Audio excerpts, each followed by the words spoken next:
clases de pecados. 4 clases de pecados. Ahí están los textos de la Biblia para que usted y yo podamos leerlos y seguir el hilo del mensaje acerca de esas 4 clases de pecado. Y desde aquí, como siempre, mandamos un saludo a todas las personas que nos miran por internet.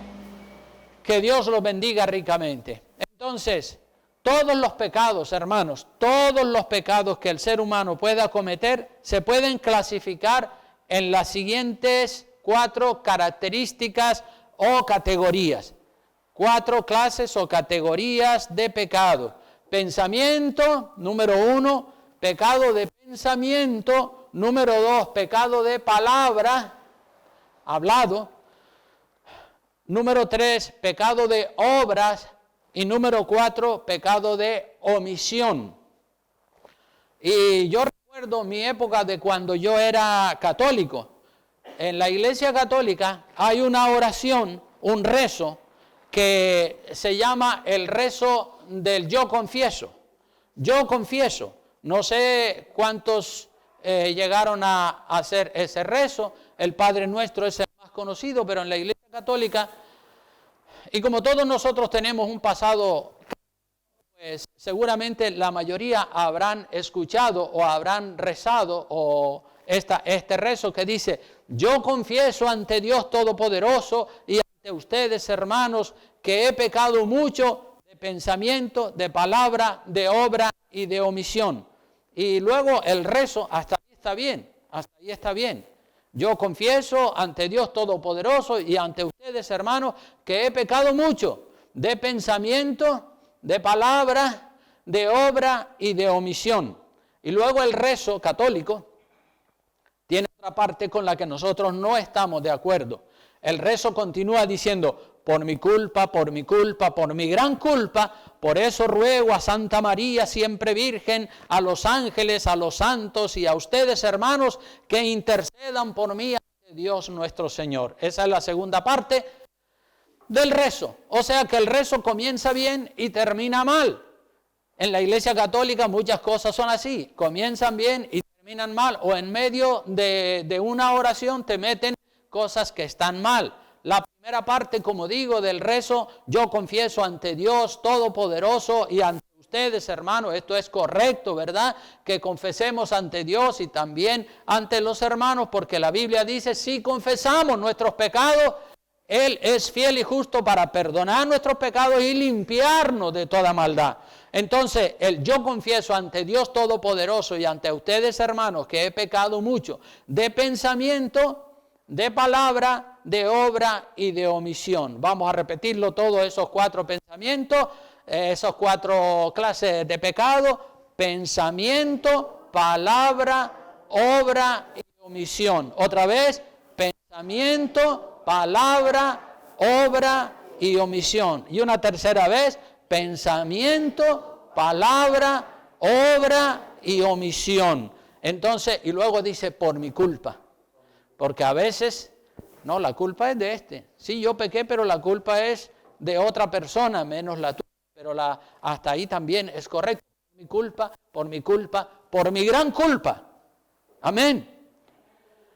Por mi gran culpa. Y luego ya la parte equivocada o la parte falsa de la oración, eso es lo que hacen en la Iglesia Católica, dice: por eso ruego. Fíjense a quién ruega. Los cristianos o supuestos cristianos católicos dice: por eso ruego a Santa María, siempre Virgen, a los ángeles, a los santos y a ustedes, hermanos, que intercedan por mí. O sea que los católicos ruegan a la Virgen María, siempre Virgen. Dicen que siempre fue virgen, que María siempre fue virgen y que solo tuvo a Jesucristo. Pero la Biblia, si nosotros miramos en la Biblia, en Mateo capítulo 13, versículos 55 al 56, veremos que el Señor, o sea que María no fue siempre virgen, es decir, fue virgen hasta que nació el Señor Jesucristo. Pero una vez que nació el Señor Jesucristo, a partir de ahí ya ella perdió su virginidad y ella mantuvo relaciones sexuales con su marido, con José, como tiene que ser en todo matrimonio. y la Biblia dice que tuvo más hijos, es decir, Jesucristo tuvo más hermanos, hijos de María y de José. Si miramos Mateo capítulo 13, versículo 55, dice, ¿no es este el hijo del carpintero? ¿No se llama su madre María y sus hermanos Jacobo, José, Simón y Judas? Y también tuvo hermanas el Señor Jesucristo, no solamente hermanos, sino hermanas, mujeres. Dice, ¿no están todas sus hermanas con nosotros?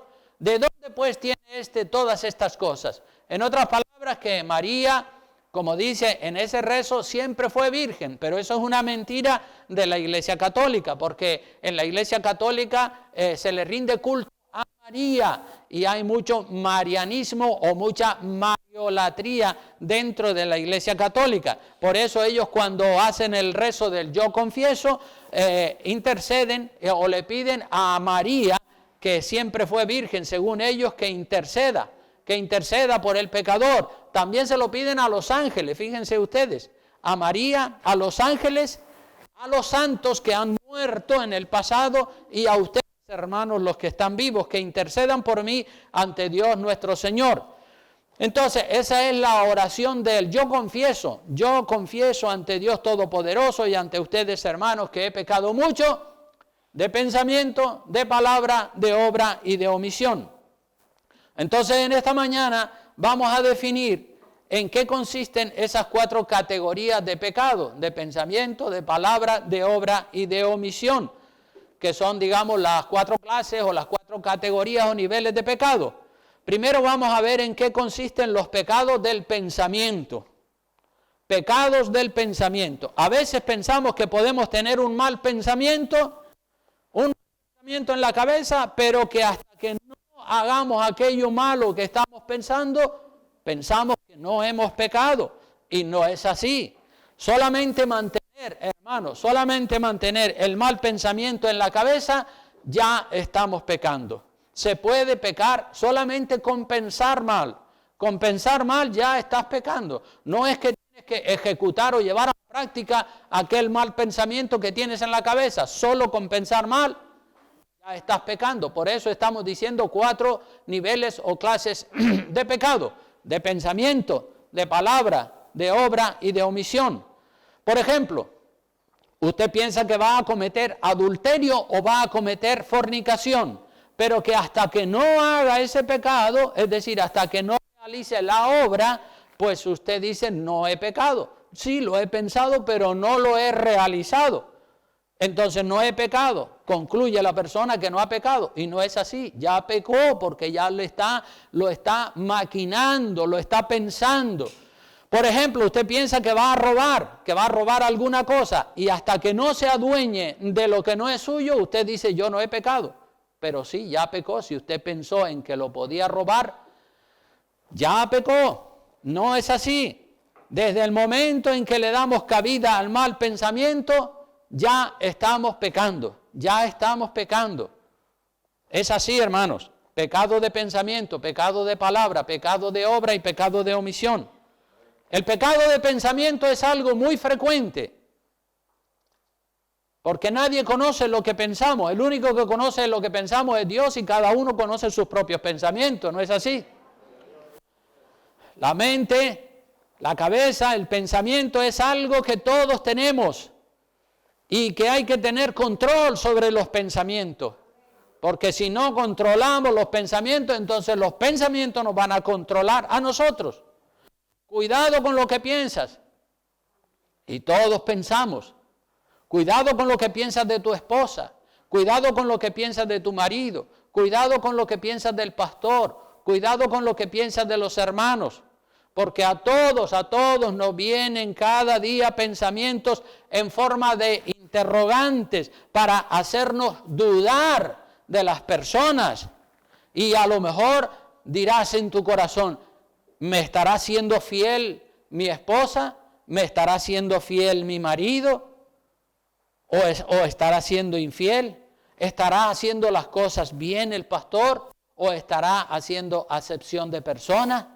¿Estará pasando esto? El diablo manda muchos pensamientos malos, por supuesto. Los que Dios manda siempre son buenos y para edificar, pero el diablo manda malos pensamientos pensamientos, a la mente y a las personas, y si nosotros no detectamos esos malos pensamientos y los dejamos que sigan maquinando, que se sigan desarrollando en la cabeza, entonces ya estamos pecando de pensamiento. No podemos nosotros juzgar nada antes de tiempo. Hay que tener pruebas, hay que tener evidencias fuertes para poder juzgar los asuntos de la vida, los asuntos de la persona. Vean lo que dice Primera de Corintios, abra su Biblia ahí en Primera de Corintios capítulo 4, versículos 5 y 6. Dice así: así que no juzguéis nada antes de tiempo, porque con frecuencia solemos emitir juicios antes de tiempo, sin tener pruebas, sin tener evidencia, sin tener una prueba tangible y evidente. Solemos precipitarnos y juzgar a las personas antes de tiempo. Por eso la palabra dice: no juzguéis nada antes de tiempo, hasta que venga el Señor, el cual aclarará también lo oculto de las tinieblas y manifestará las intenciones de los corazones. O sea que el Señor va a manifestar las intenciones de cada corazón. Y entonces dice, porque el Señor es el juez, entonces dice, cada uno recibirá su alabanza de Dios. Entonces, y no antes, Dios es el que juzga. Nosotros podemos suponer, podemos sospechar, pero tenemos que mantener el pensamiento y la boca cerrada y tener control sobre lo que pensamos. Porque si dejamos que nuestro pensamiento esté sin control y sin freno, entonces vamos a estar cavilando y pensando mal, sin saber que estamos pecando. Pensar mal ya es pecado. El verso 6 de este pasaje dice: por esto, hermanos, lo he presentado como ejemplo en mí y en Apolos, por amor de vosotros, para que en nosotros aprendáis a no pensar más de lo que está escrito. No sea que por causa de uno os envanezcáis unos contra otros. O sea que no pensemos más de lo que tenemos que pensar. Tenemos que tener pensamientos controlados, no podemos juzgar nada antes de tiempo. Hay que tener pruebas, hay que tener evidencia, y si no, hay que mantener el control sobre nuestros pensamientos, porque todos nosotros tenemos la tendencia a juzgar precipitadamente, sin prueba, sin evidencia. ¿Y por qué lo hizo? ¿Y con qué intención lo hizo? Solo Dios sabe, solo Dios sabe. A veces también se manifiestan las intenciones de la persona, pero solo Dios conoce las verdaderas intenciones del corazón de cada persona, y cada uno conoce sus propias intenciones, con qué lo hizo, con qué propósito, con qué intención lo hizo. ¿Cuántas veces nos hemos equivocado pensando una cosa y resulta que es otra? ¿Cuántos de los que están aquí se han equivocado en alguna vez con pensamiento, verdad? Pensé esto y esto y esto de fulanito de tal y me equivoqué. No, yo mismo me he equivocado muchas veces con las personas. Pensé una cosa y después resulta que era otra. Pensé que era a lo mejor una persona leal y después fue desleal. Pensé que era honrado y después era un ladrón, se manifestó. Pensé que era un trabajador, un buen trabajador, esforzado y valiente, y luego resultó que era un holgazán y un perezoso. Entonces uno piensa, a veces piensa bien y después se da cuenta que no era como pensamos. Otras veces sucede que pensamos mal de la persona y con el tiempo nos damos cuenta que habíamos pensado mal de la persona. Nuestra mente, nuestro pensamiento va, como digo yo, a 300 kilómetros por hora de velocidad. Y hay que frenar el pensamiento. Y hay que decirle: Señor, perdónanos nuestros malos pensamientos. Señor, perdónanos. Yo confieso que he pecado ante Dios Todopoderoso y ante ustedes, hermanos. Reza la oración católica que cité anteriormente. Que he pecado de pensamiento, de palabra, de obra y de omisión, ¿verdad? Entonces, confesar los pecados, eso es bueno. Y confesarlos delante de Dios y delante de los hermanos. Primero, el pecado lo propone el diablo en forma de pensamiento. Lo primero que hace el diablo es proponer el pecado en forma de pensamiento. todas las obras que usted y yo hacemos, primero las pensamos. Por lo general, nadie actúa sin pensarlo.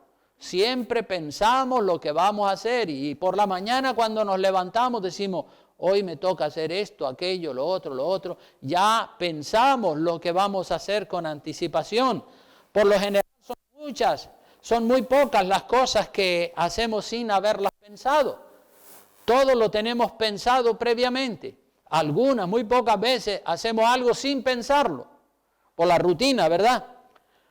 Mire un ejemplo en la Biblia de un mal pensamiento que trajo el diablo al rey David. El diablo, este es un ejemplo de lo que el diablo le trajo al rey David para hacerlo caer en pecado y que muriera mucha gente en el pueblo de Israel. Vamos al primero de Crónicas, capítulo 21, versículos 1 al 15, y vamos a ver cómo fue que el diablo trabajó con el rey David, lo hizo caer en pecado de pensamiento, de palabra, de obra y de omisión, porque David cometió ahí en ese acto los 4 niveles del pecado, de pensamiento, de palabra, de obra y de omisión. Si leemos en Primero de Crónicas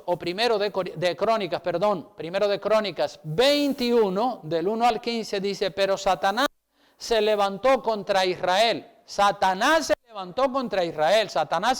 contra la iglesia. Satanás siempre se levanta para poner zancadillas y para poner tropiezos en la mente primero. Satanás se levantó contra Israel e incitó. Satanás incitó a David a que hiciese censo en Israel.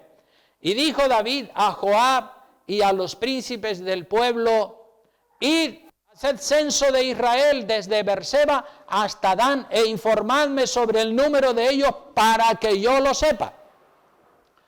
Y dijo Joab, añada Jehová a su pueblo 100 veces más, rey, señor mío, ¿no son todos estos siervos de mi señor? ¿Para qué procura mi señor esto que será para pecado en Israel? Mas la orden del rey pudo más que Joab.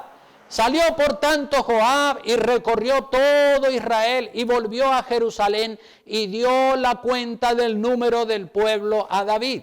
Y había en todo Israel 1.100.000 que sacaban espada y de Judá 470.000 hombres que sacaban espada.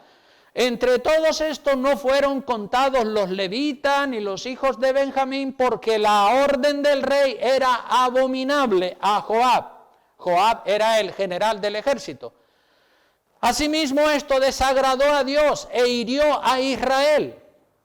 Entonces dijo David a Dios, he pecado gravemente al hacer esto, te ruego que quites la iniquidad de tu siervo porque he hecho muy locamente.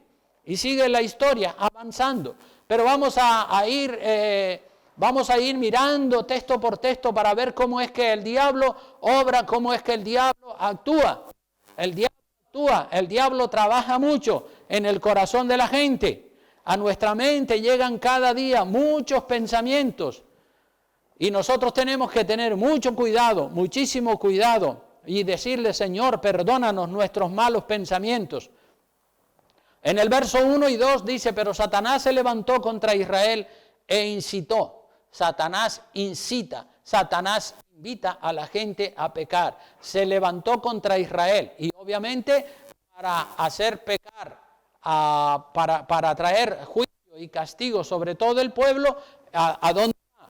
Pues va a la cabeza, no va a los ciudadanos, va a la cabeza, al rey David, que es el que tiene la autoridad en Israel. Así que Satanás se levantó contra Israel e incitó a David a que hiciese censo, un recuento en Israel. ¿Quién hizo que David pensara en su cabeza hacer censo en Israel? ¿Quién lo hizo? Satanás. Satanás le mandó esa idea, Satanás le mandó ese pensamiento, lo incitó. Piensa en esto. Piensa que puedes hacer un censo, un recuento, para que sepas cuántos soldados tiene tu ejército. Y cuando te enteres, ¡buah!, todo el mundo va a decir, ¡wow!, menudo ejército tiene el pueblo de Israel. ¿Y por qué fue ¿Por qué fue que el rey David quiso obedecer al diablo y hacer el censo? ¿Por qué fue que el rey David quiso obedecer al diablo y hacer el censo que el diablo le estaba proponiendo? ¿Por qué?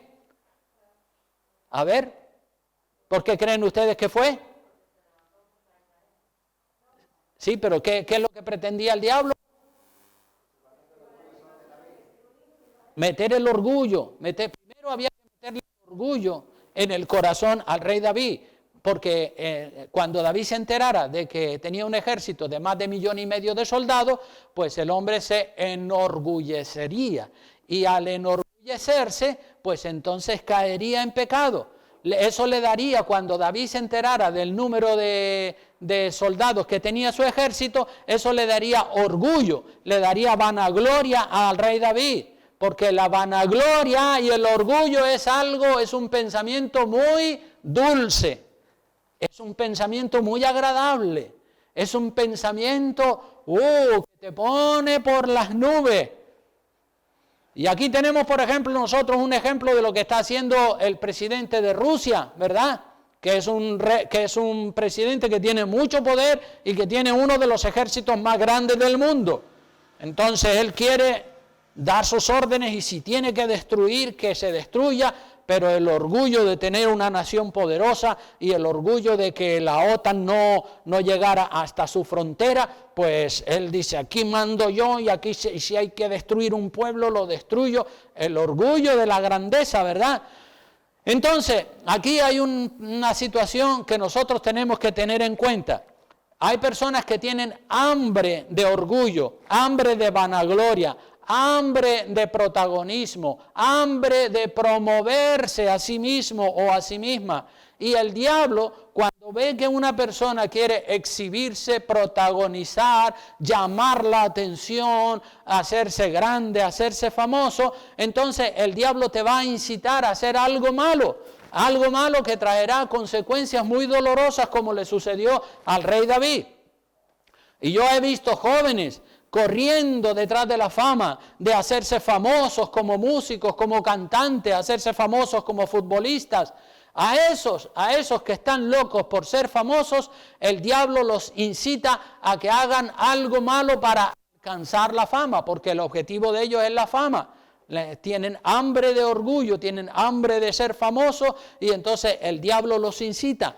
Hemos visto y conocemos de historias de jóvenes que ser famosos como músicos, y entonces alguien, al ver que esa persona o ese grupito de personas querían hacerse famosos como músicos, le propusieron que hicieran un pacto con Satanás de venderle su alma al diablo para que el diablo les diera éxito, y ellos, con tal de conseguir el éxito, hicieron un pacto con Satanás y le vendieron su alma al diablo y quedaron atrapados en las garras del demonio. Si una chica, por ejemplo, quiere hacerse famosa, el diablo la va a incitar a que se acueste con el productor para que éste la lance a la fama. Y entonces la gente vende su dignidad, venden su honor por 4 perras gordas. Todas las propuestas del diablo son malas, todo lo que el diablo propone es malo. Por eso nosotros tenemos que saber qué es lo que estamos pensando. Piense y ore mucho sobre los pensamientos que le vienen a su mente, porque hay pensamientos que te vienen a tu mente y a tu carne y a tu corazón le gustan, pero son del diablo. Y tú dices, ay, me gusta. Sí, pero es del diablo. A David era sensible al orgullo y a él le gustaba enorgullecerse y creerse el rey más poderoso de la región donde estaba el pueblo de Israel. El diablo sabía que una propuesta tan dulce y tan agradable para la carne que no iba a ser rechazada por el rey David. Por eso dice la palabra, Satanás se levantó contra Israel e incitó a David a que hiciese censo, un recuento en Israel. David cayó varias veces en pecado, hermanos, por dejarse llevar del orgullo de su corazón. David cayó por dejarse llevar de la lujuria de los ojos. En una ocasión, viendo a aquella mujer llamada Betsabé, que era la esposa de uno de los soldados de su ejército, y se quedó prendado de ella, dijo, qué fenómeno, qué monumento de mujer, tráiganmela para acá. Y la lujuria de los ojos hizo que él cometiera ese pecado. El rey David cayó en la trampa del diablo y se ve que él lo tenía pensado y requete pensado. Él tenía las cosas bien pensadas, estaba maquinando en su mente, estaba maquinando en su corazón. Cuando David es bien aconsejado por el general Joab de que no haga el censo porque eso va a traer castigo, David no recibió ese buen consejo porque ya él tenía pensado hacer lo malo. Salga el sol por donde salga, voy a hacer el censo porque lo quiero hacer. Y quería ufanarse, vanagloriarse. Por eso dice que el general, versículo 2, el general del rey le dijo a David, dijo David a Joab, a los príncipes de su pueblo, a sus colaboradores, le dijo, id y haced censo en Israel desde Berseba hasta Dan, es decir, desde una punta hasta la otra punta del territorio, para que yo lo sepa, para así enorgullecerse y jactarse. Y miren, Joab le da un buen consejo. El general Joab dice, este hombre está delirando, este hombre está con pensamientos de ufanarse, de vanagloriarse, de enorgullecerse en el número de soldados que tiene su ejército. Y Joab le dice al rey, verso 3, añada Jehová a su pueblo 100 veces más, rey, señor mío, ¿no son todos estos siervos de mi señor? ¿Para qué procura mi señor esto, que será para pecado en Israel? No lo haga, porque él había dado ya la orden. Y el general dice, no, por favor, eso está mal, no, esa orden, revoque esa orden. ¿Para qué procura mi señor esto? Será pecado en Israel, traerá consecuencias, no lo haga. Está advertido, sabe que eso está mal, pero es cabezón. No hay manera de hacerle cambiar. Él es el rey, aquí mando yo y aquí se hace lo que yo digo. Esté bien o esté mal, se hace lo que yo digo. Que no es así. Eso va a traer malas consecuencias. Vayan y hagan censo en Israel. Y dice la palabra, lo dice bien claro, que la orden del rey en el verso 4 era fuerte, pudo más. La orden del rey pudo más que Joab. Joab está diciendo, no. Y dice, ustedes lo hacen porque lo digo yo. La orden del rey pudo más. Por tanto, salió Joab y recorrió todo Israel, desde Dan hasta Berseba, de una punta a la otra. Y volvió a Jerusalén y dio la cuenta del número del pueblo a David. Dice el verso 5, había entonces en Israel 1.100.000 que sacaban espada. Y de Judá, de la tribu de Judá, porque era las tribus del norte y la tribu de Judá estaban como separados, de Judá 470.000 hombres que sacaban espada. Dice, entre estos no fueron contados los levitas, porque si hubieran contado los levitas, a lo mejor llegan a los 2 millones. Los levitas ni los hijos de Benjamín, porque la orden del rey era abominable a Joab. A Joab, el general, no le gustaba esa orden. Pero claro, lo tuvo que hacer porque el rey lo manda y si tú no me obedeces te destituyo como rey. Entonces David, cuando vienen y le traen el informe, David recibió la vanagloria, se enorgulleció, se jactó, se ufanó, presumió y cayó en el pecado de orgullo. Y si hay algo que Dios abomina es el orgullo. Que le quitemos la gloria a Dios y la cojamos para nosotros. Eso es abominable ante los ojos de Dios. El único digno de gloria y de honra, ¿quién es? El Señor, no nosotros. Pero David dice, no, esta gloria me la bebo yo. En otra ocasión hizo un acto bueno, ¿verdad? Pero en esta ocasión metió la pata hasta el fondo. Cogió la gloria que le pertenecía al Señor y se la tomó para él. David recibió vanagloria, se enorgulleció, se jactó, se ufanó, presumió, cayó en pecado y ahora tendrá que pagar las consecuencias. Ahora Dios le va a pasar la factura por su gran pecado de ufanarse. Más de 1,5 millones de soldados, ¿quién se va a meter conmigo? Qué vanidosos se vuelven las personas cuando son presidentes, cuando son líderes de un gran ejército, como el caso de Putin en Rusia y tantos otros que cuando se ven allá arriba, en lo más alto, en la cumbre del poder, dicen aquí mando yo y se hace lo que yo digo, esté bien o está mal, se hace lo que ellos dicen. Pero bueno, ahora Dios dice, sí, te saliste con la tuya, pues ahora vas a pagar la factura. Versículo 7 lo dice, asimismo esto desagradó a Dios e hirió a Israel. Dios se enfadó y ahora el pecado lo tiene que pagar David y todo el pueblo de Israel. David recibe la visita del profeta, dice en el verso 8, dice, entonces dijo David a Dios, he pecado gravemente al hacer esto, te ruego que quites la iniquidad de tu siervo, porque he hecho muy locamente. Ahora lo admite, pero antes no lo quería admitir. Y habló Gad. Gad era el profeta que viene y le trae la sentencia de Dios a David. Y miren qué sentencia. Habló Gad a David, al vidente, habló Gad vidente a David, diciendo, Gad era el vidente, es decir, el profeta. Y le dijo, ve y habla a David y dile. Dios le había dicho a Gad que le hablara a David y le dijera, así ha dicho Jehová, 3 cosas te propongo, castigo duro y fuerte, 3 cosas te propongo, escoge una de ellas para que yo haga contigo.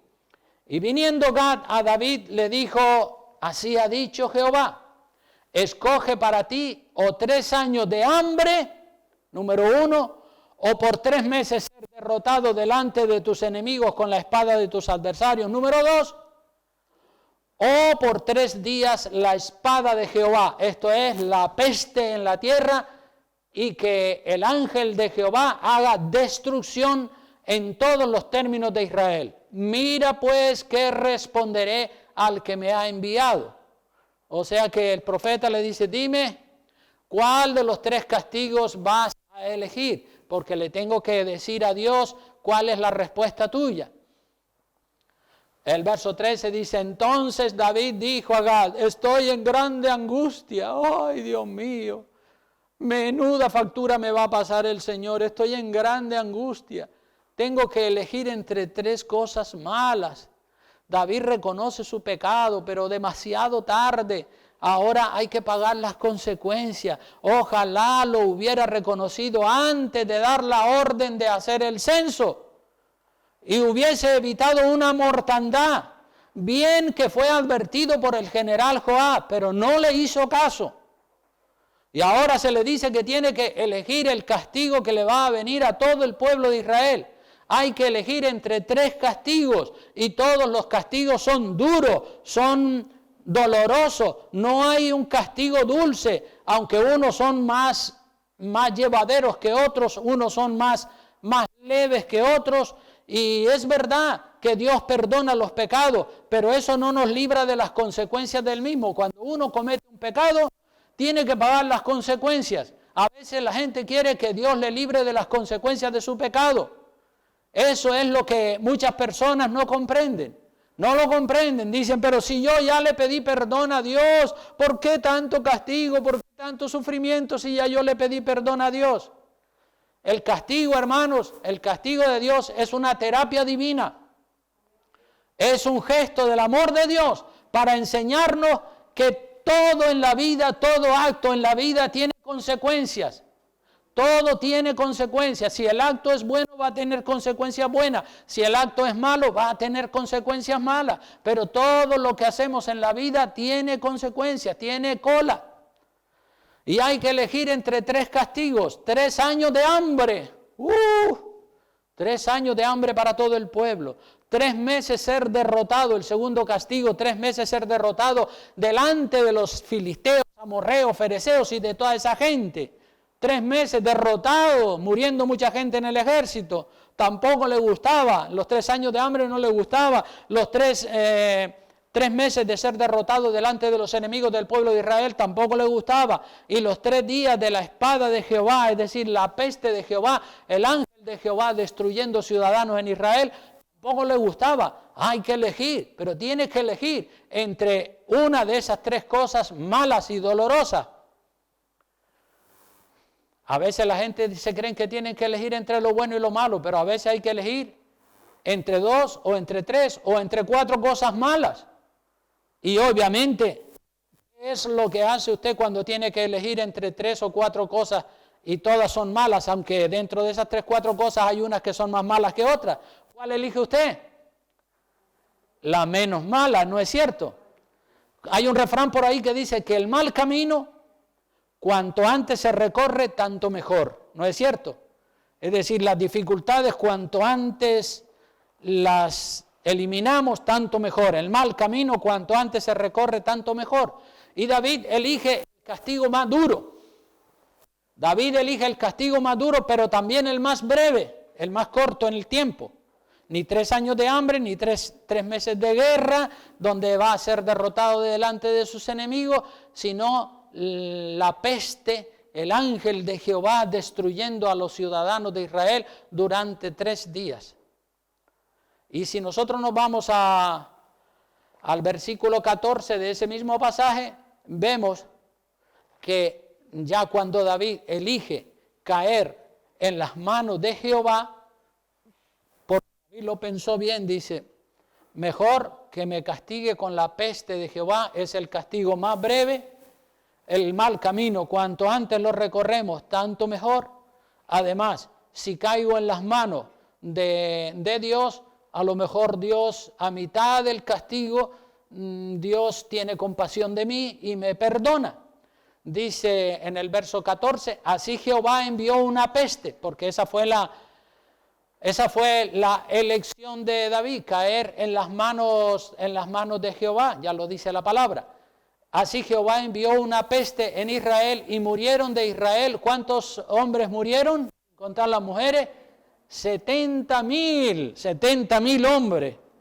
Una población tan grande como la población de Arrecife, sin contar, o quizá más, sin contar las mujeres y los niños. Y envió Jehová el ángel, dice la palabra, a Jerusalén para destruirla. Pero cuando él estaba destruyendo, miró Jehová, cuando el ángel destruía, Dios miró y se arrepintió, o digamos, dijo, bueno, vamos a no castigarlos tanto como se merece, vamos a reducirle el castigo. Dios le dice al ángel, basta ya, detén tu mano. Y el ángel de Jehová estaba junto a la era de Ornán Jebuseo. Entonces, esto es lo que está pasando. Lo que está pasando entre Rusia y Ucrania. Esto es lo que pasó en Europa cuando Hitler tenía un ejército poderoso. Ahora está pasando en Ucrania porque Putin tiene un ejército poderoso y quiere enorgullecerse, y están sufriendo los inocentes, la gente inocente está sufriendo por culpa de un hombre. Y aquí en Israel está pasando lo mismo. Toda esta gente están sufriendo, todos esos muertos que el ángel de Jehová está destruyendo es por culpa de David. El pecado de un gobernante, hermano, afecta a toda una nación. El pecado de un gobernante afecta al pueblo que no ha pecado. Y el acierto de un gobernante trae bendición a todo el pueblo que no ha hecho méritos. Depende, si el gobernante es bueno y hace cosas buenas, todo el pueblo recibe bendición. Si el gobernante es malo, todo el pueblo recibe castigo. Aquí está lo que se llama el principio de la cobertura espiritual. Usted como padre, hermano, usted como padre o como madre tiene cobertura sobre sus hijos. Yo como pastor le doy cobertura espiritual a la iglesia, a todos los miembros de esta iglesia. El presidente del gobierno da cobertura a todos los ciudadanos. Y es importante que los gobernados oren por el que gobierna. Es decir, nosotros tenemos que orar, ya lo dice la palabra, que oremos por los gobernantes. Porque si ellos actúan bien, la bendición viene para nosotros. Si ellos actúan mal, el castigo viene para nosotros. Los ciudadanos oramos por el presidente del gobierno para que tome buenas decisiones y esas buenas decisiones nos van a bendecir a nosotros. Pero si el presidente del gobierno hace malas cosas, esas malas decisiones que él hace también nos van a afectar a nosotros. Los miembros de la iglesia también deben de orar por el pastor para que les enseñe y para que les guíe por el buen camino, aunque el camino por el que les estamos guiando es angosto y es estrecho, pero es el que el Señor ha establecido en su palabra. Los hijos y las esposas oren por el padre, por el marido, para que les proteja de toda mala influencia. Los hijos tienen que orar por los padres. Y la esposa tiene que orar por el marido para que el marido sea un hombre con mano firme y con ojo vigilante y que pueda proteger la familia. El Dios de amor, cuando castiga, es porque tiene que ser justo. El pecado no puede quedar impune. Ahí vemos que murieron 70,000 varones del pueblo de Israel. Es decir, el pecado tiene que recibir castigo, el pecado no puede quedar impune. Uno de los atributos de Dios, hermano, es que Él es justo. Y si Dios no castiga, entonces Dios es injusto. Uno de los atributos de Dios es que Él es justo. Justo quiere decir que el pecado lo tiene que castigar y cuando alguien hace algo bueno, pues tiene que bendecir. Otro de los atributos de Dios es que Él es misericordioso y cuando castiga lo hace con moderación, no se deleita en el castigo, reduce, como hizo en este caso, redujo el castigo. A mitad del castigo Dios detuvo la mano del ángel para que no ejecutara el castigo completo sobre el pueblo de Israel. David, hermanos, David pecó de pensamiento, de palabra, de obra, de omisión. David gran hombre de Dios, pero también metió la pata de cuando en cuando hasta el fondo. De pensamiento, David pecó de pensamiento porque dejó que la invitación o la incitación del diablo a hacer el censo siguiera en su cabeza dando vueltas. Primero le vino el pensamiento, voy a hacer un censo de Israel. Y eso lo pensó, lo repensó, lo siguió pensando, le siguió dando vueltas, porque si cuando ese pensamiento viene a la cabeza, David dice, esto no viene de Dios, fuera, no quiero pensar en eso, y lo echa fuera de su cabeza, eso no hubiera llegado a consolidarse, ¿verdad? Entonces David dejó que la incitación del diablo a que hiciera un censo en Israel siguiera dando vueltas en su cabeza. David siguió rumiando el mal pensamiento, pensando, rumiando, dándole vueltas. Sí, lo voy a hacer, ya lo tengo claro, es una decisión. Y si me dicen que no, yo digo que aquí el que manda soy yo y eso se hace porque lo digo yo. Dijo alguien que no podemos nosotros impedir que los pájaros vuelen por encima de nuestra cabeza. Refiriéndose, es una ilustración, refiriéndose a los pensamientos. Nosotros no podemos impedir que vengan malos pensamientos a nuestra cabeza, pero si no podemos, como dice el refrán, dice, no podemos impedir que los pájaros vuelen por encima de nuestras cabezas, pero sí podemos impedir que hagan un nido en nuestra cabeza.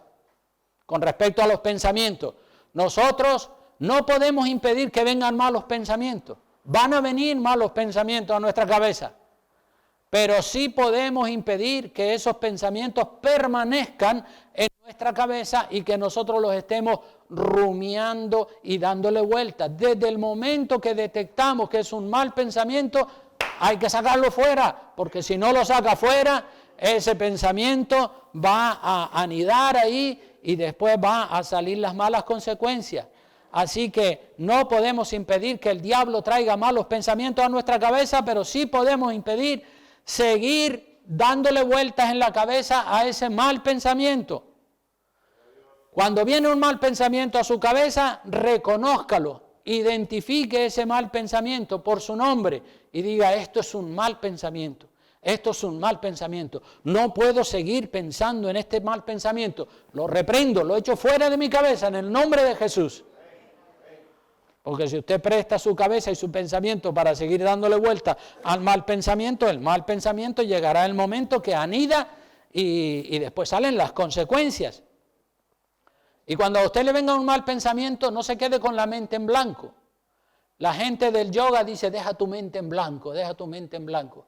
No, en blanco no, eso es del diablo, porque si está en blanco ahí el diablo trabaja. No, la mente hay que ocuparla con la palabra de Dios, con la lectura de la palabra de Dios, con la oración, cantando, ¿verdad? Una vez que usted ha echado fuera ese mal pensamiento y lo ha reprendido, lo ha identificado y ha dicho esto es un mal pensamiento y lo ha sacado fuera, usted se pone a oír música cristiana o a leer la Biblia o a entretenerse en hacer algo útil para la gloria de Dios y verá que ese mal pensamiento ya no puede entrar, hay que echarlo fuera. Y después ocupar la mente, pues si no tiene la mente ocupada, la mente está en blanco, el diablo otra vez vuelve sobre el mismo tema. Siempre vamos, hermanos, siempre vamos a encontrar algo bueno para ocupar la mente en cosas que edifican y así evitar los malos pensamientos. Hay que estar ocupados haciendo lo bueno, porque si no los malos pensamientos se van a meter. Hay un refrán por ahí que dice, el hombre parado, ¿qué más dice? Le tienta el pecado. El hombre parado, holgazán, el hombre, la mujer parado, holgazán, que no tiene nada que hacer, que está todo el santo día de brazos cruzados, el pecado le tienta, como tentó a David. Y cuando lo tienta, cae y después vienen las consecuencias terribles. Por eso digo que hay que estar activos, haciendo siempre lo bueno. Y así no hay lugar para los malos pensamientos. Ocupe, hermano, ocupe el tiempo libre estudiando las Escrituras, evangelizando, y así no habrán oportunidades para pensar lo malo. David pecó de palabra al dar la orden estricta de hacer el censo. Soltó la palabra, el pensamiento que tenía en su cabeza lo habló, lo soltó, lo ordenó. Entonces, primero pecó de pensamiento, después dio la orden. Entonces, primero pecó pensando y repensando, después habló, que ya es pecado de palabra, porque una persona puede estar pensando en levantar una calumnia, o en sembrar un chisme, o una exageración, o una mentira, pero hasta que no habla con su boca, solo es pecado de pensamiento. Si solamente David hubiera pensado hacer el censo, pues solo era pecado de pensamiento. Pero cuando él da la orden de que se lleve a cabo un recuento, un censo en Israel, entonces ya es pecado de pensamiento y de palabra. Al pronunciar con la boca lo malo que hemos pensado, se convierte en pecado de palabra. Una palabrota, por ejemplo. A veces el diablo tienta a la gente a decir una palabrota, un taco, una palabra sucia, una palabra malsonante, una blasfemia contra Dios, son pecados de palabra. Una mentira también es pecado de palabra. Una maldición o una declaración de odio, te odio, muérete, no sirves para nada, todo eso son pecados hablados, pecados de palabra. Y ya saben ustedes lo que dice Mateo 5:22. Si quieren, acompáñenme a Mateo 5:22 para que vean lo que dice la palabra acerca de lo que hablamos. Mateo 5:22 dice, pero yo os digo que cualquiera que se enoje contra su hermano será culpable de juicio, y cualquiera que diga necio, tonto, ignorante, burro, cualquiera que diga necio a su hermano será culpable ante el concilio, y cualquiera que le diga fatuo quedará expuesto al infierno de fuego. Ahí están los pecados de palabra. Entonces, de pensamiento, de palabra, de obra, David pecó también de obra. David pecó de obra, porque el censo del pueblo se hizo por sus soldados y se le trajo el resultado del recuento. 1.100.000 soldados de Israel y 470.000 de la tribu de Israel, es decir, de la tribu de Judá, más de 1,5 millones de soldados. El censo o recuento de los soldados listos para la guerra fue una obra, fue un hecho, fue un pecado de obra, pensamiento, palabra y obra. Robar, por ejemplo, violar, secuestrar, son pecados de obra, son hechos de maldad. David pecó también, aparte de pensamiento, de palabra y de obra, David pecó también de omisión, porque David ignoró el buen consejo que le estaba dando el general. Cuando se ignora un buen consejo, ahí se comete el pecado de omisión. David omitió, ignoró ese buen consejo. Cuando usted no hace lo que sabe que debe hacer, eso es pecado de omisión. O cuando usted hace lo que sabe que no debe hacer, también es pecado de omisión. Cuando usted hace lo que sabe que no debe hacer, omite el consejo de la palabra de Dios. Y es así, hermanos. En definitiva, es ignorar la voluntad de Dios para hacer la voluntad de la persona. Los pecados siempre traen malas consecuencias a nivel nacional, a nivel familiar. Hubo una época en el reinado de David que hubo hambre en todo el país de Israel. Y cuando David consultó a Jehová para conocer el resultado, para conocer el por qué había tanta hambre en el pueblo de Israel, Dios le muestra a David la causa. Vamos a 2 de Samuel, con este pasaje ya voy a terminar, pero vamos a 2 de Samuel, capítulo 21, versículos 1 al 6. Los pecados siempre traen malas consecuencias.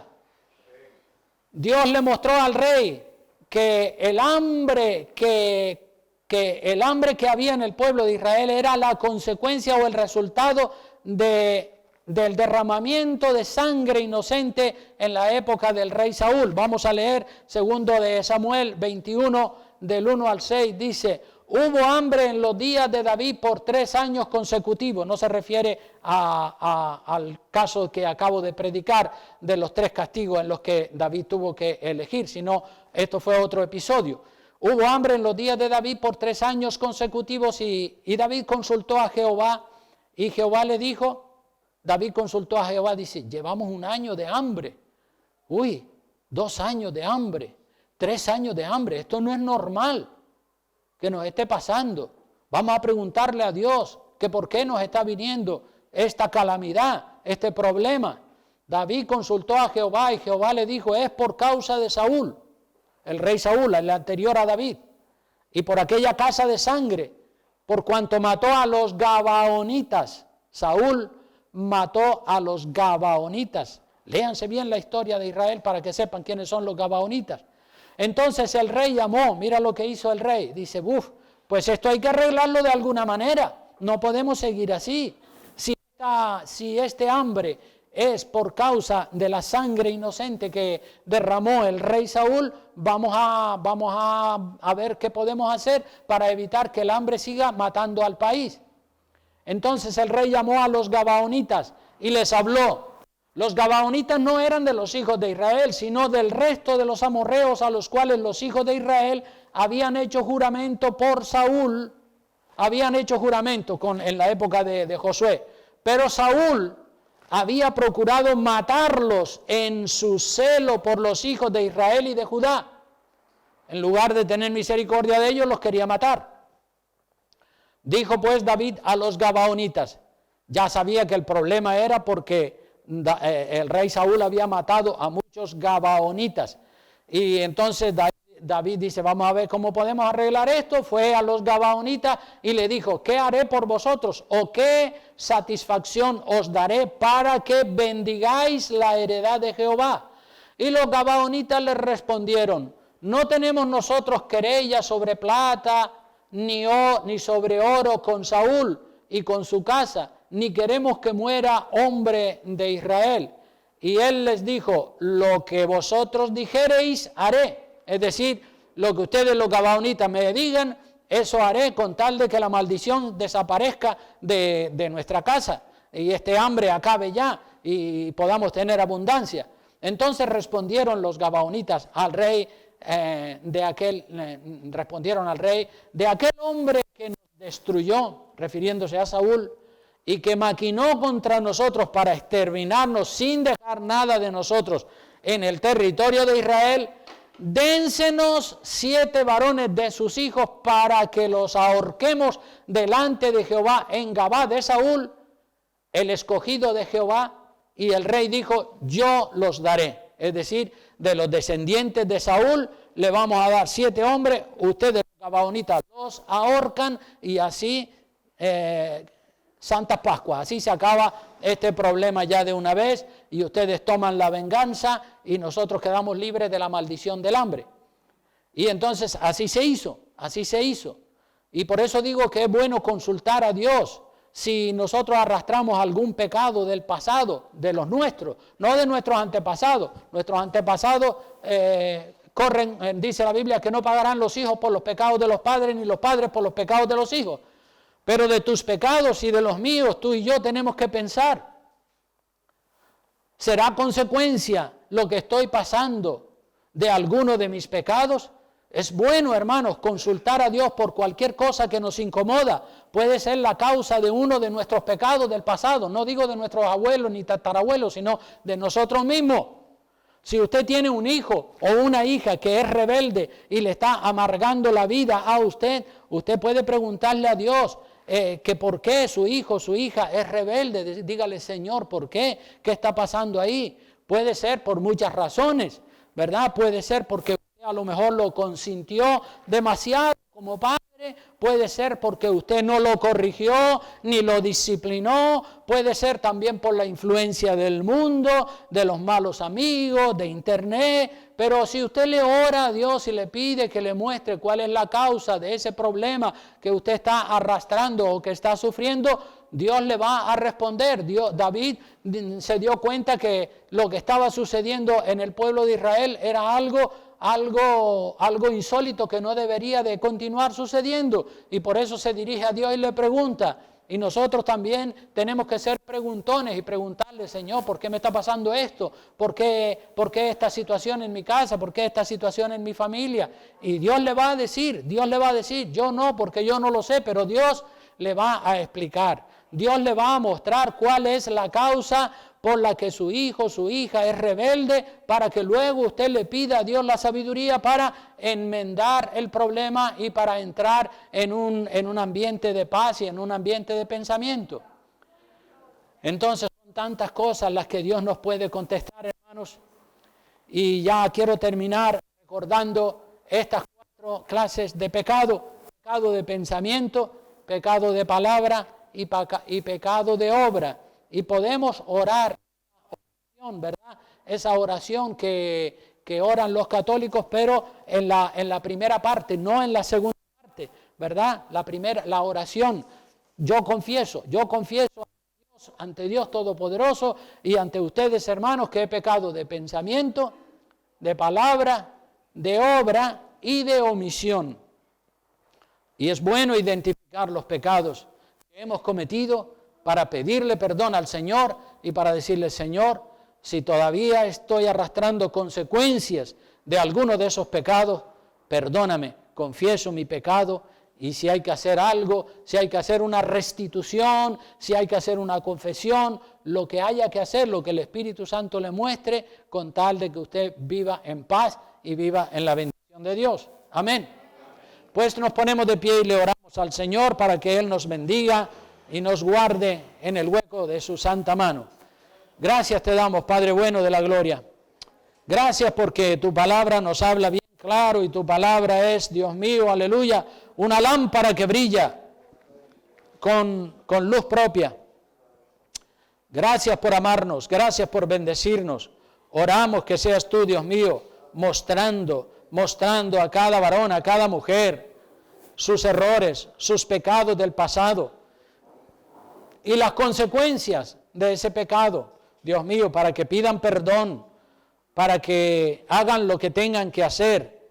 En el caso de David, él fue y le pidió perdón a los gabaonitas y les entregó lo que ellos le pidieron para levantar esa maldición, ese problema del hambre que estaba matando a los ciudadanos de Israel. Y ojalá que cada uno de nosotros también pueda examinar su vida, su pasado, sus pecados del pasado. Seguramente ya el Señor te los perdonó, pero a lo mejor estás sufriendo las consecuencias Porque aunque Dios perdona, las consecuencias las sufres. Pero a lo mejor Dios en su misericordia, si tú le pides una y otra vez perdón, Dios dice, bueno, vale, las consecuencias de ese pecado tuyo tenía previsto Dios que duraran 10 años, pues te voy a reducir a 6 o a 5, ¿verdad? Porque Dios lo hizo así con el pueblo de Israel. 3 días la espada de Jehová matando a todo el pueblo de Israel. Pero a mitad del castigo Dios tuvo compasión.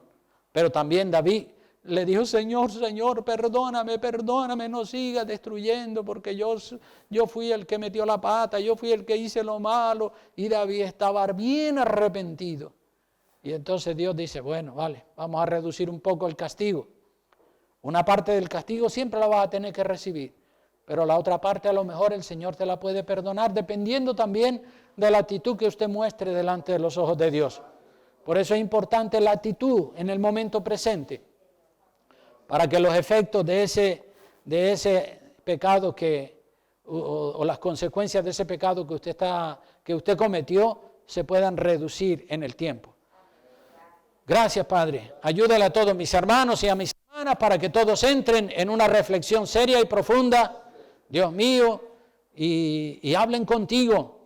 Y como decía uno de las imágenes que leímos, ora hasta que puedas hacer la voluntad de Dios, hasta que puedas rendirte a la voluntad de Dios. No ores solamente para que Dios te oiga a ti, ora para tú oír la voz de Dios sobre tu estado actual.